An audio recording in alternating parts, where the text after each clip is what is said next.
Donald and Douglas are Scottish twin engines. They're practical, peppery, and proud. They nearly always work together. One day, Donald and Douglas were chuffing through the countryside, hauling a heavy load. Down the line, Trevor the traction engine had been struggling with a big cartload of hay. Crossing the tracks, the cart's wheels had broken off. Then Trevor heard a whistle. "Oh no," Trevor cried. Donald could see the cart. "Stop," he cried. Donald's driver applied the brakes, but it was too late.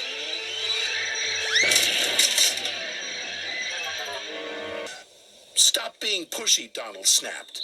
"Don't call me pushy," Douglas snapped back. "You shouldn't have pushed me into the cart," huffed Donald. "You pulled me, you mean," argued Douglas. "Didn't. Did. Did not. Did too." Long the track was cleared, and Donald and Douglas were on their way. The twins were so cross they refused to speak to each other for the rest of the day.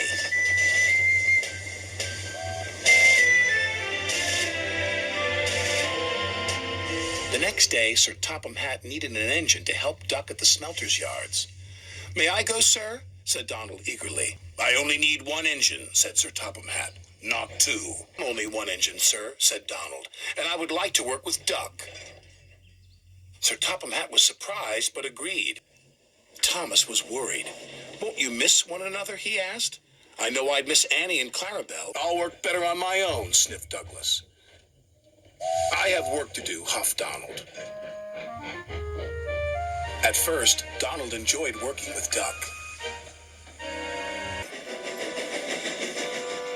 "Did you shunt those freight cars onto the other line?" Donald asked. "You said you wanted them on the other line," Duck replied.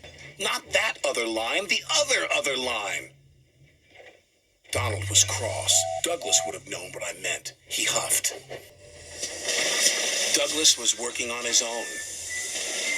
He chuffed dutifully through the beautiful countryside. But Douglas had no one to share it with.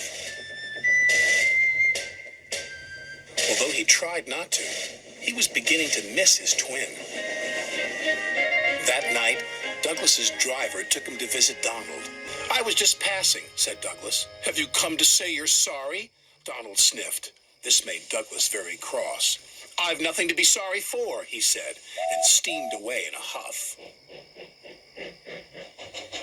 The next day, Donald was in a bad mood.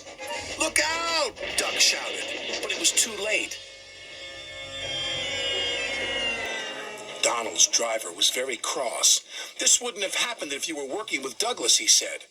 Donald knew he was right, and Duck knew he couldn't pull Donald back onto the rails. So he went for help. Douglas was sadly finishing his work as Duck steamed into the depot.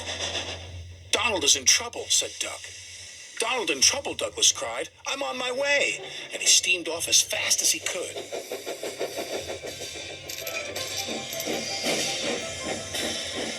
Douglas struggled and struggled. He finally pulled his twin gently back onto the tracks. He was relieved Donald wasn't hurt. "Thank you," Donald said, "and I'm sorry." "No, I'm sorry," said Douglas. "I'm sorry," insisted Donald. "Argue about who's sorry," chuckled Duck. "Just be glad you're back together." And they were.